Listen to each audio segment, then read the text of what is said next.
Good morning, friends. Good morning to one and all. What a privilege it is to come in God's presence to worship Him through His Word. I want to thank God for this opportunity that He has given me. Yes, it is always a privilege to share amongst our very own brothers.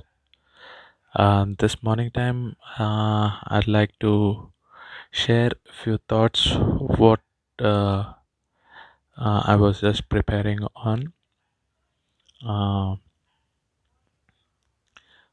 ரொம்ப வாட்டி நம்ம நினச்சிக்கோ array இந்த பையன் useless R ஒன்றுத்துக்கு லாபம் இல்லை or he is fit for nothing.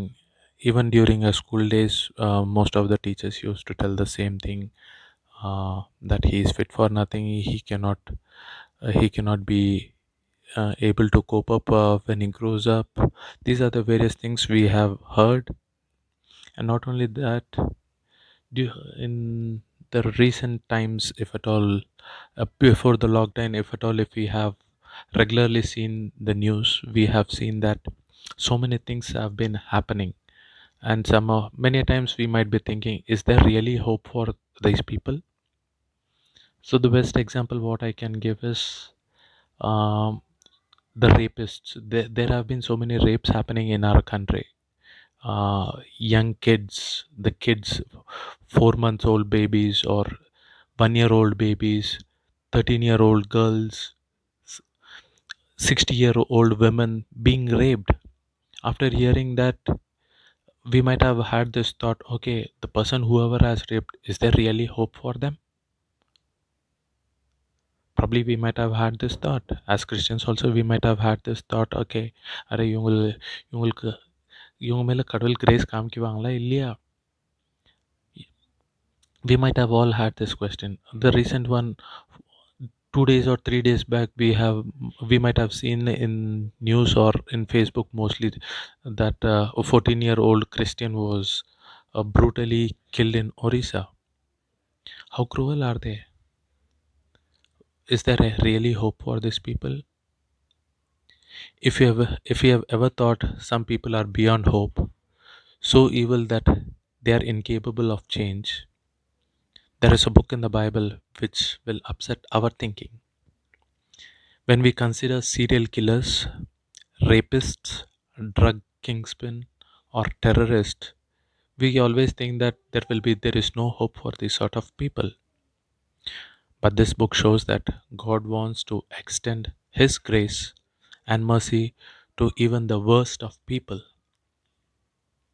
There is a book in the Bible which completely deals with these sort of people who were continuously torturing the people or continuously torturing the Israelites, who whose practice was always to torture the Israelites.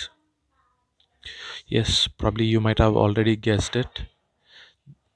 I just want to focus this morning time from the book of Jonah. We all might have, from childhood, we might have heard many messages, or we might have heard the story about Jonah, what he did, how he disobeyed God, and what happened when he disobeyed God. Big storm came, and people had to put lots, and the lot came on Jonah, and they had to throw Jonah from the big ship. And before that, if you see, when God tells Jonah to go to Nineveh, he goes to Tarshish, and all these things we have been seeing. We have heard about this message many a times, but I want to focus something this morning time. Uh, what made Jonah disobey God? So I just want to give a short background of this book.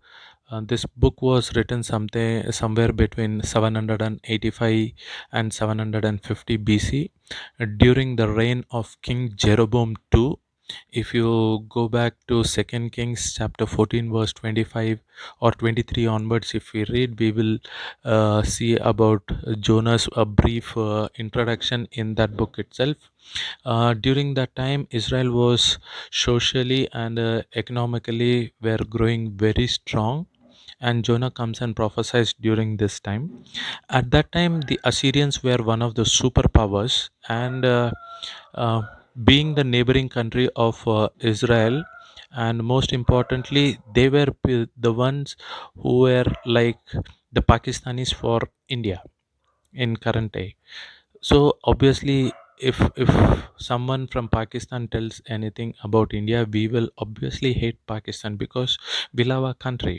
The same way, Jonah was also very much compassionate towards or Israel மேல எவ்வளோ ஆசை இருந்துச்சுனாக்கா வேற எந்த country இது பண்ணா he hated them literally.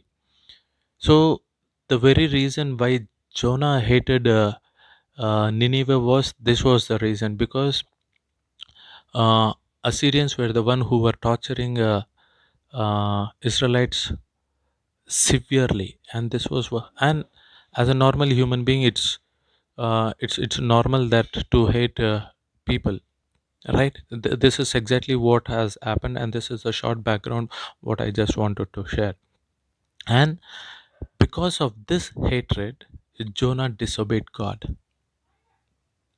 He did not disobey thinking that okay are en தெரியாத நான் disobey பண்ணிட்டேன். He willfully disobeyed God, telling that okay, if they are cruel people, I don't want to pray for them, or I don't want to go to Nineveh because they are gruesome or cruel some people. I don't want to preach. But God, one thing we need to learn from this, my dear friends, that God is concerned about every creation. He's concerned over every person, right? God doesn't want anyone to perish. He wants everyone to come to the saving knowledge of Christ. Correct, Elia? We know that, but see here, what a these gruesome people who were torturing. The main practice was torture. God showed concern even to those people. The second thing what I want to focus is on uh, uh, when the storm came, a lot was thrown. We all know that story, right? And uh, Jonah confesses there, telling that yes, it is because of my disobedience the storm has come. So we know that from the scripture that because of one man's disobedience, sin entered in the world. So when Christians disobey, there are chances that we experience worse storms because of Christians. Worse storms may come not only in our lives or in our surrounding life, but to the nation too. All right. So during that time, it is better to check our lives because there we see that Jonah realized and he confessed. So we also need to check out our lives, how our life is. Is it because of me, or is it because of my people?